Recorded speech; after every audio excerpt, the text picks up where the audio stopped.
السلام عليكم، ازيكم يا امارات؟ عاملين ايه؟ يا رب تكونوا بخير. وحشتوني جدا جدا جدا. انا النهارده هجيب لكم وصفه جديده كده وسهله وسريعه وبتاخدش وقت، وحقيقي بحبها جدا. انا عندي حبه طماطم واحده وقطعه بصل او حبايه بصل صغيره وكم فص توم كده خفيفه، هبشرهم كلهم. ممكن تقطعيهم قطع صغيره لو حابه.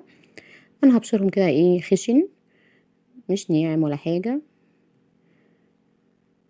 آه، ممكن تقطعي زي ما قلت لك، زي ما انت حابه. هبشر الطماطم والبصل. الوصفه دي يا جماعه خفيفه قوي، ممكن تنفع غدا وعشاء، فطار، يعني هي شغاله كل حاجه. وهتحبوها جدا ان شاء الله يعني. تابع معايا الفيديو الاخر وهي ان شاء الله الوصفه تعجبك. عندي التوم، ممكن تعمليه مهروس، انا هقطعه كده. ممكن توم مهروس. عندي ايه كمان بقى؟ عندي حله بقى كده احط فيها 4 كوبايات من الميه. احنا هنحتاج تاني على فكرة، بس ده ابتدائيا كده نحط 4 كوبايات من المية. هضيف بقى الحاجات اللي انا بشرتها دي. حاجات بسيطة ومكونات بسيطة، بس الوصفة قمر.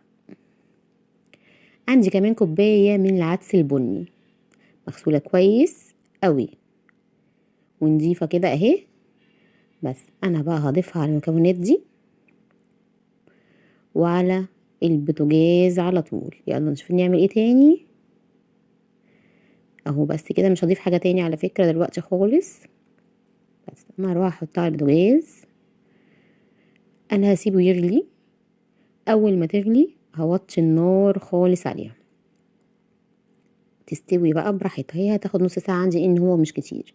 بس وانتي معاه كده تخلي بالك اللي هو الرغوة اللي هتطلع فوق الوش الريم ده، يبقى شيليه. بس كده. وزي ما قلت لك هو هيغلي، فانا هوطي النار عليه. بس هو اخد معايا نص ساعة عشان هي مش كمية كبيرة. طبعا انت هتعملي كمية انت حباها.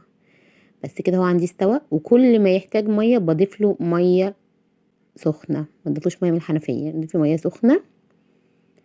انا بقى هنا هو خلاص استوى. انا هحط ملح وكمون فلفل اسود، وما تزوديش الملح. هي دي كده عندي. انا طبعا مش عايزاه لازم يكون فيه مية كده، نسبة مية. طبعا الوصفة دي زي ما قلتلك وفي الدايت، يعني فطار غدا عشاء شغالة اي حاجة، وفي الدايت حلو جدا. يعني انا معتمدة عليها قوي في الدايت عندي.